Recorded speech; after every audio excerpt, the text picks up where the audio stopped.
é buscar a sua face, é buscar a sua presença, é buscar aquilo que Ele tem para nossas vidas, certo? Então hoje, como culto de ceia, né, um culto, como eu já falei, um culto festivo, porque nós vamos falar hoje um dos maiores eventos que aconteceu no mundo. Ah, mas o maior evento que pode acontecer no mundo talvez seja o eclipse. Um dos maiores eventos que aconteceu na Terra, no mundo, né, foi a morte de algum famoso. Ah, um dos maiores eventos que aconteceu no mundo, ainda vai acontecer, talvez seja, né, o arrebatamento, glória a Deus.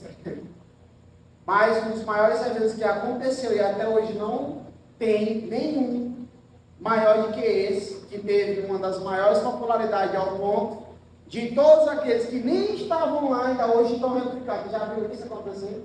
Não, né? Tem um evento. Quem é que lembra aqui da conferência do ano passado? Tá vendo? E quando a gente está chegando aqui para ver se é uma conferência extraordinária, top, mas depois de muito tempo a gente esquece, Léo.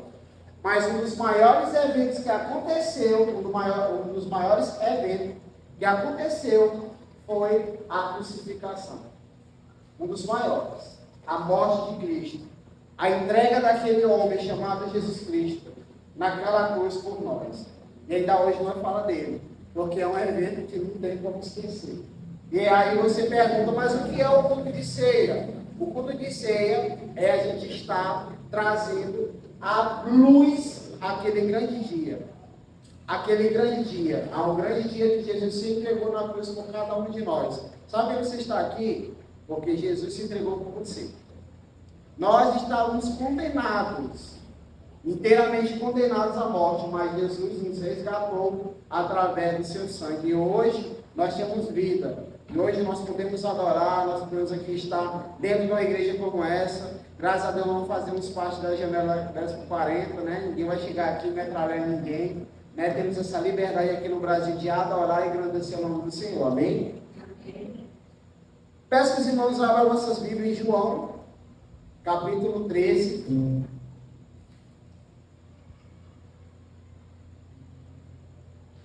Versículo 26.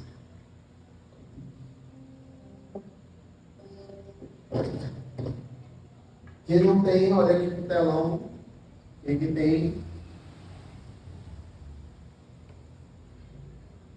Diz assim a palavra do Senhor. Quem gostou, diga amém. Quem trouxe a Bíblia, levanta ela aí. Pode levantar a Bíblia. Quem trouxe a Bíblia, bem alto. Meu povo, vamos trazer a Bíblia para a igreja. Trazer a Bíblia para a igreja, né? Não é negócio estranho. Vamos lá. Versículo 26, do capítulo 13 de João diz: E Jesus respondeu, é aquele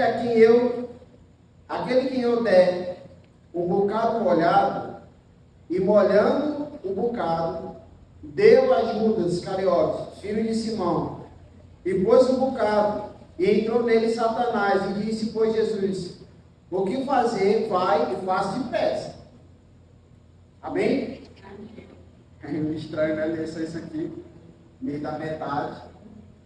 Meus irmãos, essa palavra é bastante confrontante para nós hoje em nossos dias.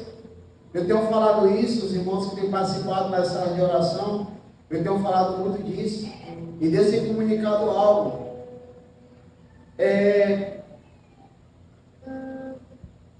Todas as vezes quando nós vamos pensar em fazer algo, nós temos que ter a noção se nós estamos fazendo de início, se nós estamos fazendo de continuidade, ou se nós estamos apenas colhendo. Por que eu estou falando isso? Esses dias eu levei um coqueiro lá para casa, né, a palmeirinha que me deram aí, graças a Deus eu consegui, né, pode dizer glória a Deus, igreja. A dificuldade que foi levar esse negócio, mas eu consegui. E aí quando eu estava plantando esse coqueiro lá em casa, e o mais avante a gente tem esse negócio de ficar voando, sabe? De estar fazendo as coisas e estar meditando no que a Bíblia diz sobre aquilo, né? Aí nós ali e tal, aí a mulher falou assim, rapaz, o pai tem uma planta bonita lá do outro lado. Eu vou pedir para ele para me pegar só uma mudinha e planta lá aqui do lado de casa. Aí eu Vânia, ele não vai dar não, ele comprou, né? Ele se sacrificou para poder ter uma planta, ele plantou, está nascendo porque ele plantou. Ele não vai te dar assim não, né? Mas eu vou, o pai vai me dar, né? Não é assim não, né? Aí começou a falar isso. Aí ela veio com várias mudinhas na mão, né? E aí ela veio para a gente já plantar lá no nosso jardim, bonitinho e tal. Ele fala assim, é tão interessante isso, né? A pessoa passa um tempo cuidando de uma planta, ela planta, ela rega, ela aduba, ela deixa bem bonitinho e ela começa a crescer. Quando ela começa a crescer, o que as pessoas fazem? Ela pega a mudinha dela, né?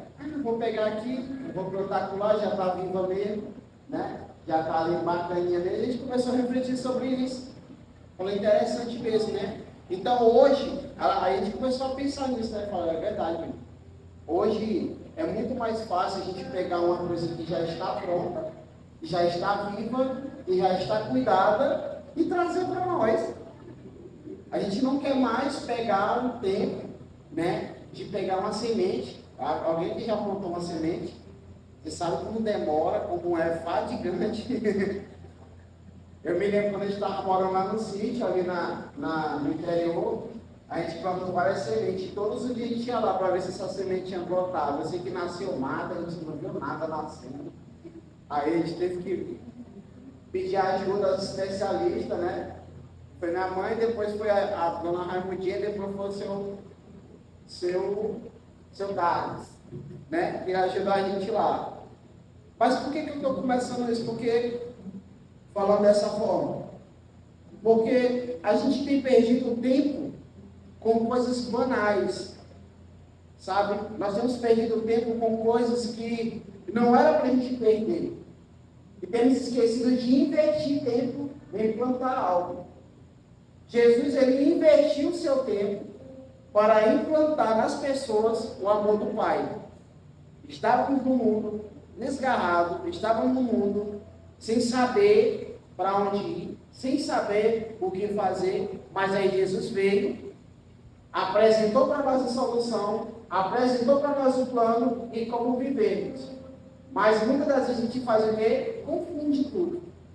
E no meio disso, ele tem anunciado lá na época dele que ele iria morrer. Ó, eu vou ter que morrer, porque existe um propósito de estar morrendo. Eu preciso morrer para que vocês venham ter vida. E no meio dessa conversa, Jesus está aqui sentado, assentado com os discípulos. E aí ele começa a liberar uma palavra forte. Ele começa a distribuir o vinho e todos começam a beber o vinho. Mas na hora do pão, ele para todo mundo. E ele começa a falar, ó, alguém que está entre nós aqui vai me trair. E fica aquela tensão, sabe? Porque Jesus, ele é o único. Eu vou repetir, Jesus, ele é o único para desmascarar e para revelar traidor. Jesus, ele é o único que desmascara e ainda mostra quem é o traidor. Me prove isso na Bíblia. Lembra de Pedro? Pedro, tu me amas? Amo sim. Pedro, tu me amas? Amo sim, Jesus. Ó, tu me ama mesmo. Amo Jesus. Então apacenta das ovelhas. Mesmo sabendo que Pedro iria o negar depois do cantar do galo. Jesus está sentado à mesa. Está liberando mais uma vez uma palavra para um traidor. Alguém entre nós vai me trair. E todo mundo, sou eu, sou eu, sou eu, sou eu. E aí pergunta, Jesus, quem é? Aí ele fala o seguinte, a quem, olha o versículo 26, é aquele a quem eu der um bocado molhado. E aí eu estudando fui ver o que é esse bocado molhado, porque em Mateus ele vai falar que era um pão, né? Aquele que entregar um pão, aquele que eu reparti um pão e der um pedaço e tal. Mas só que João vai falar de bocado molhado.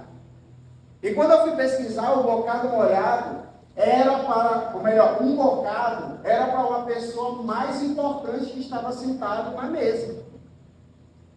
Eu estava aqui na mesa, sentado com todo mundo, está todo mundo reunido. Quando eu parto o primeiro pedaço, a pessoa mais importante vai comer o bocado daquele pedaço que estou repartindo. Então, o bocado é um pedaço importante para uma pessoa importante e exclusiva daquele momento. O que Jesus estava fazendo? Ele estava repartindo o bocado para entregar para a pessoa mais importante daquele momento, para a pessoa mais especial daquele momento, para a pessoa mais extraordinária daquele momento. E eu pergunto para vocês, o que tinha de extraordinário em Judas?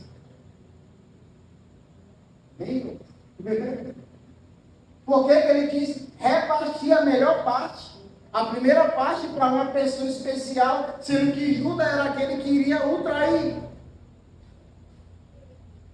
Não é uma pergunta interessante? Se a cultura é para quem eu tenho repartido um bocado, um pedacinho desse bocado, a pessoa vai se sentir especial. Mas Jesus acaba de falar que aquele que ele der um bocado, aí ele fala, molhado, esse é o traidor. Aí Jesus pega um bocado e ele mergulha. Aí você pergunta, mas James, o que é bocado? Né? Aí eu fui ver na nossa linguagem mais nordestina o que seria um bocado. Aí eu pesquisei. Bocado é como se você estivesse comendo um pão massa grossa, mergulhado em um caldo. Sabe? Alguém já comeu assim? É bom, negócio bom, né? Ou seja, eu estou com um pão na mão. Eu vou entregar para a pessoa pegar, depois mergulhar e depois comer. Mas o que Jesus fez? Ele mergulhou e depois deu. Ele mergulhou para tirar a essência daquele pão que estava ali naquele momento e falar assim. É como se estivesse pegando isso aqui, ó. Isso aqui é puro, Iscariotes. Você era para ser uma pessoa especial, Iscariotes. Mas neste momento, eu vou te apresentar como um traidor. O que ele fez? Ele mergulha. Quando ele mergulha, ele tira a essência daquele bocado e entrega para Judas Iscariotes. E Judas, bem inteligente, do jeito que ele era, ele observou e viu o que ele tinha que fazer. Mas, por que ele foi a pessoa especial e escolhida naquele momento? Aí eu vou liberar uma palavra e você pega essa palavra para você. Porque a traição de Judas não tirou a essência de Jesus. Eu vou repetir se você não entendeu. A traição de Judas não tirou a essência de quem Cristo era naquele momento. Aí você pergunta, o que eu fiz para Jesus me amar tanto? Eu acabei de pecar, Jesus continua me amando, amanhã eu vou pecar de novo, Jesus continua me amando, porque a tua podridão, o teu pecado, não vai tirar a essência de quem Cristo é. Amém? Amém. Então Jesus, ele é o único homem, ser, que revela o traidor e mostra a sua verdadeira face. Sabe o que acontece? Leia aí alguém o versículo 27 comigo. Bota aí o 27, para a gente ler todo mundo aqui junto. E pôs o bocado, entrou nele quem? Do nada. Do nada. Estava ali Judas de boa, comendo do pão, na mesa com Jesus, mas do nada ele está endemoniado. Do nada. Endemoniado. Mas James, quer dizer que quando nós estamos na presença de Jesus, a gente se manifesta em Satanás desse jeito. É Bíblia. Não é não, Lucas?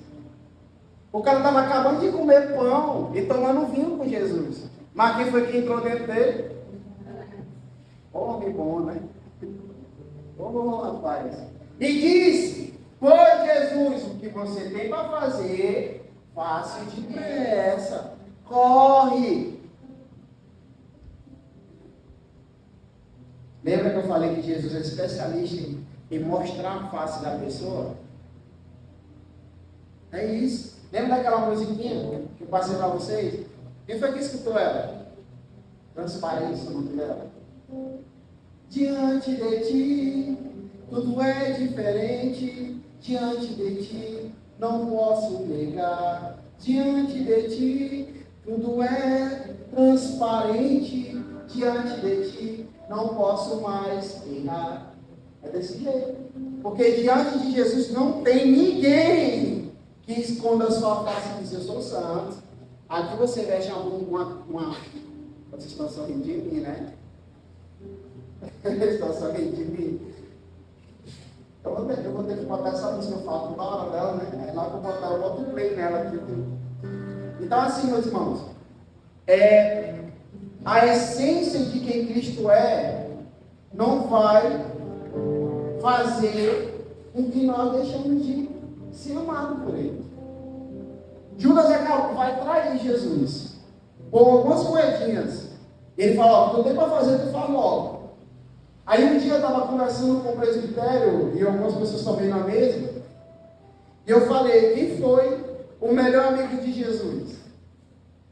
Foi Pedro ou foi Judas? Aí todo mundo fala: ah, mas Pedro foi o cara, né? Pedro foi o rapaz que ganhou muitas almas, o discípulo que foi realmente verdadeiro com Jesus. A gente estava vendo aquilo ali acontecer. E Judas foi o traidor. Mas levando nesse contexto, quem era a pessoa que era verdadeiramente amigo de Jesus no momento desse? Era Judas. Sabe por quê? Porque mesmo Judas errando, mesmo Judas fazendo o que ele tinha que fazer aqui, ele estava fazendo Jesus alcançar o propósito dele. Sabe o que Pedro falou? Pedro falou assim: ó, não, Jesus não vai morrer não. Quem é? Tira logo a espada assim, quem é? Quem vai me prender aqui que eu vou cortar a cabeça dele agora? Aí sabe o que Jesus fala para ele? Aparta-te de mim, Satanás. Sabe por que ele falou aquilo? Porque Pedro queria distanciar Jesus do propósito eterno que era morrer por mim e por você. Mas Judas, apesar dos apesares, não estou defendendo ele, viu gente? Mas apesar dos apesares, Judas aproximou Jesus do propósito. Aproximou o Cristo do propósito. Amém até aqui, meus irmãos? Então, eu fiz essa introdução para vocês sobre essa mesa. Falei a respeito da traição, falei a respeito do bocado molhado, seu significado. E agora eu queria trazer para vocês a história, né, depois do que aconteceu ali com Judas. Na verdade, eu já até falei isso, que era quando Jesus revela o caráter dele. Quando Jesus ele sai daquela mesa, Jesus ele sai daquele momento que está acontecendo ali. Judas vai fazer o que ele tinha que fazer. Ele levanta, os 12 discípulos estavam ali, agora 11, porque um já estava se levantando. Ele sai correndo para fazer o que ele tinha que fazer, porque não era mais ele. Talvez alguma pessoa se levantou, mas que Judas traidor, que Judas isso, que Judas aquilo. Essa história foi tão... teve tanta murmuração que até hoje a igreja apostólica romana, ela ainda acredita que Judas verdadeiramente merece morrer, merece ser apedrejado, merece ser dilacerado, esquecendo do propósito que ele levou a Jesus fazer, a viver na realidade. O que as pessoas fazem hoje? Fazem um boneco, colocam em cima do tronco e começa a chicotear ele, começa a jogar pedra. Vocês já viram isso? Porque muitas pessoas não entenderam o propósito. E não entenderam que o próprio Cristo, naquele momento, ele entendeu o coração de Judas ao ponto de ele amar ele. Aquilo que você está fazendo hoje como pecado, aquilo que você está vivendo hoje, que é um pecado miserável, não vai tirar a essência de quem Jesus é, não, gente. Só existe um pecado que Jesus ele não perdoa. E esse pecado é a blasfêmia contra o Espírito Santo. Só um. Ah, não, é perigoso você falar isso. Quer dizer que Jesus ele pode perdoar o estuprador? Pode. Porque o estupro que aquele cara fez não vai tirar quem é Jesus, não vai fazer Jesus ser um cara diferente com ele. Se ele se arrepender dos seus pecados, ele vai ser perdoado. Não é doloroso ouvir isso, né? Ah, então quer dizer que um assassino que matou um pai de família, ele pode ser perdoado? Pode. Porque o assassino não vai tirar a essência de quem Cristo é. Se ele se arrepender, ele vai ser perdoado por Cristo. Ah, já não acredito nisso não. Aí é algo que a gente vai começar a pregar aqui. Nessa semana, eu passei a semana inteira falando para vocês a respeito de traições. Que não está liberadamente para uma pessoa. Não está verdadeiramente ligada a uma pessoa, mas está verdadeiramente ligada a um principado e uma... Lembra que eu falei para vocês? Aquilo que o ser humano está fazendo fora da essência que Cristo colocou para ele fazer, não é ele. É alguém que está impulsionando ele. É por isso que quando a gente vai ver Jesus trazendo a luz para Judas, Judas estava no escuro, Jesus traz a luz para ele, ele faz o quê? Ele revela o Satanás que existia dentro de Judas. Então quem impulsionou Judas a fazer isso foi o próprio Satanás, não foi ele mesmo. Apesar dele ter pensado na sua inteligência, como a gente sabe, alguns historiadores vão falar isso, que Judas era extremamente inteligente e ele sabia que Jesus ele vinha para liberar um povo, para liderar um povo, para destruir Roma e não ser destruído por ela. Ele foi dominado pelos seus desejos carnais e foi ali tirado da sua consciência e foi colocado dentro dele o quê? Um satanazinho, um demôniozinho. Amém?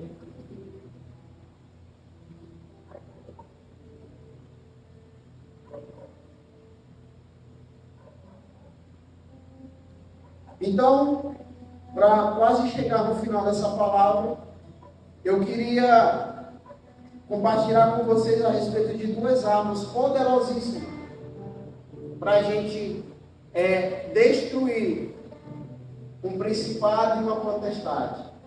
Para a gente destruir de uma vez por todas isso que existe dentro das igrejas, que os irmãos ficam um contra o outro, porque isso é inteiramente a estratégia de Satanás para que você não venha ter compaixão, para que você não venha ter amor com o próximo, para que você não tenha amor com aquela pessoa que está do seu lado. É simplesmente Satanás.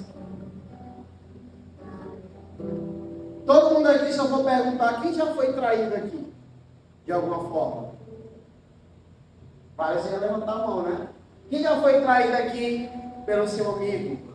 Quem já foi traído aqui, sei lá, uma vida amorosa? Quem já foi traído aqui, talvez, sei lá, você pensava que uma pessoa era seu amigo e não era? Sabe o que acontece aqui?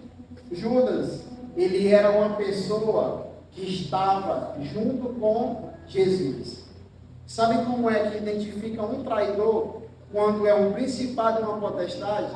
Eu vou só continuar o texto com vocês. Versículo 28 diz assim, nenhum dos que assentavam-se à mesa compreendeu o propósito que lhe disseram. Porém, Judas tinha a bolsa.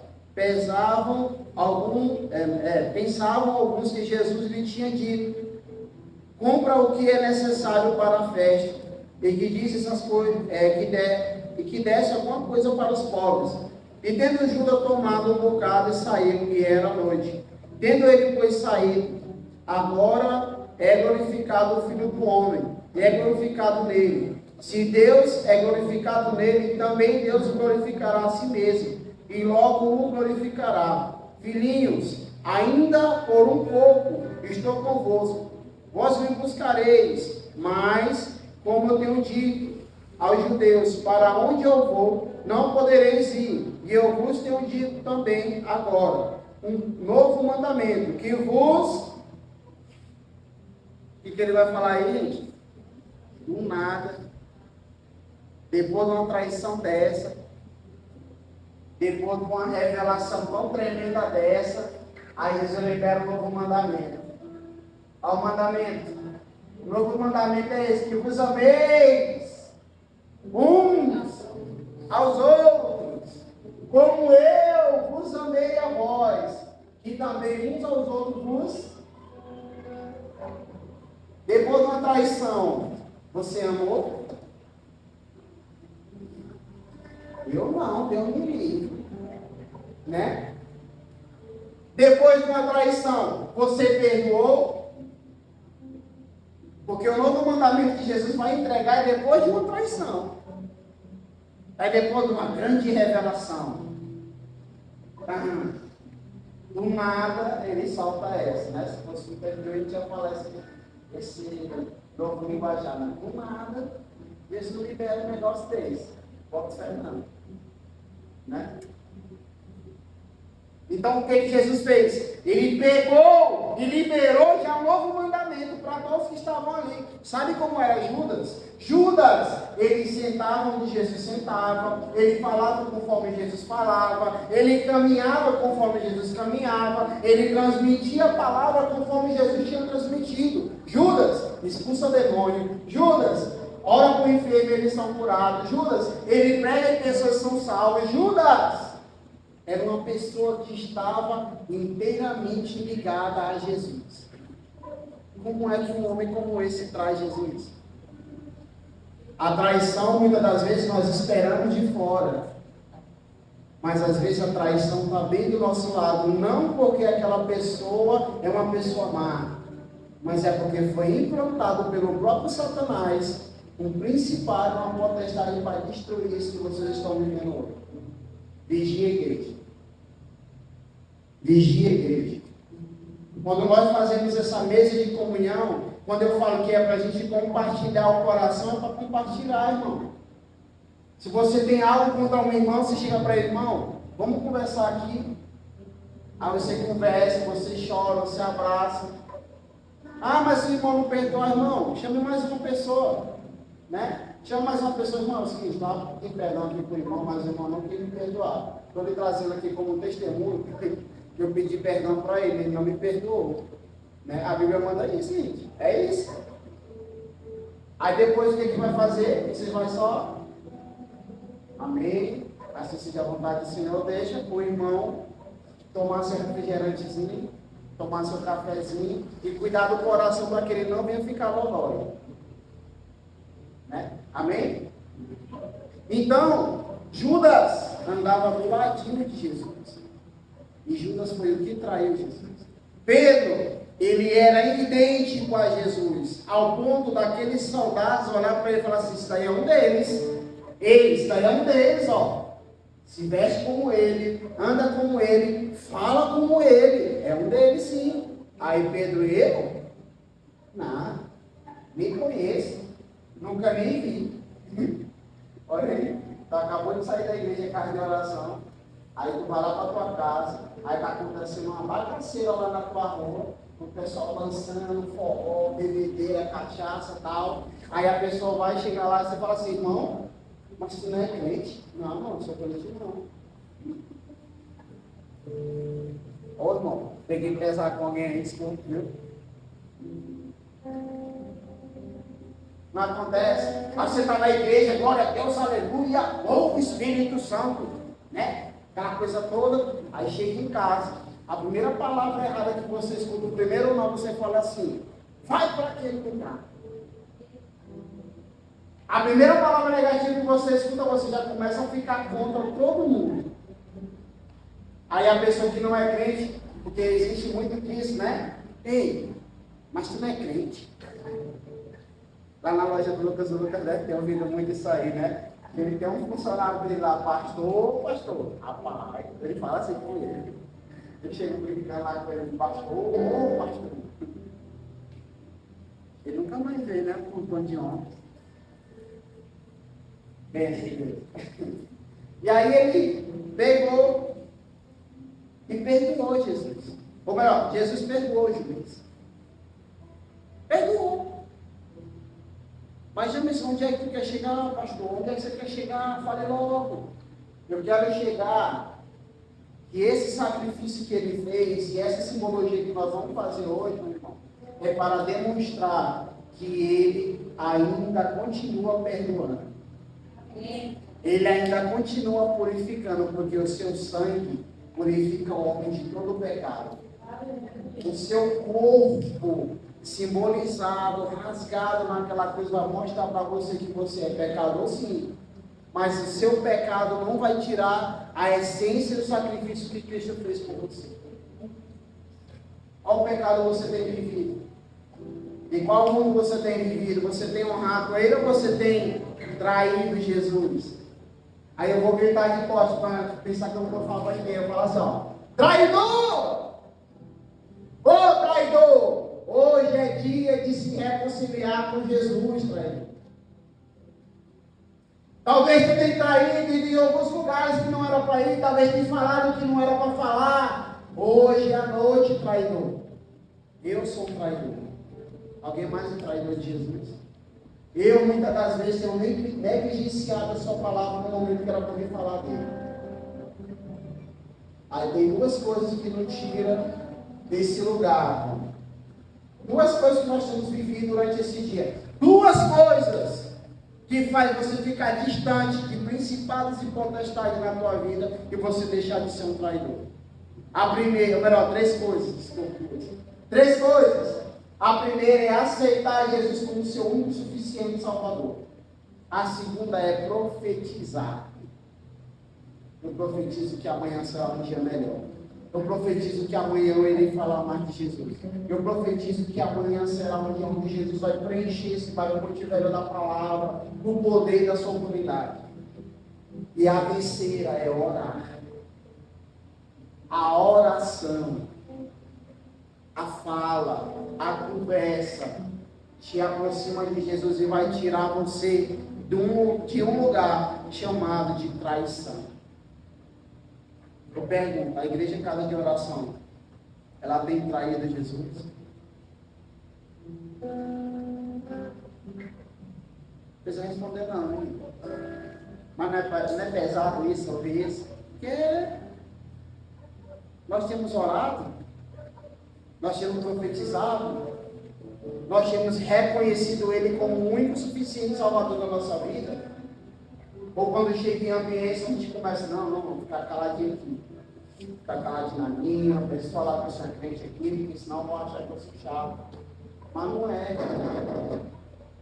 Você só está negando a essência. Você só está negando aquilo que Jesus fez naquela cruz por mim e por você. Se coloque de pé.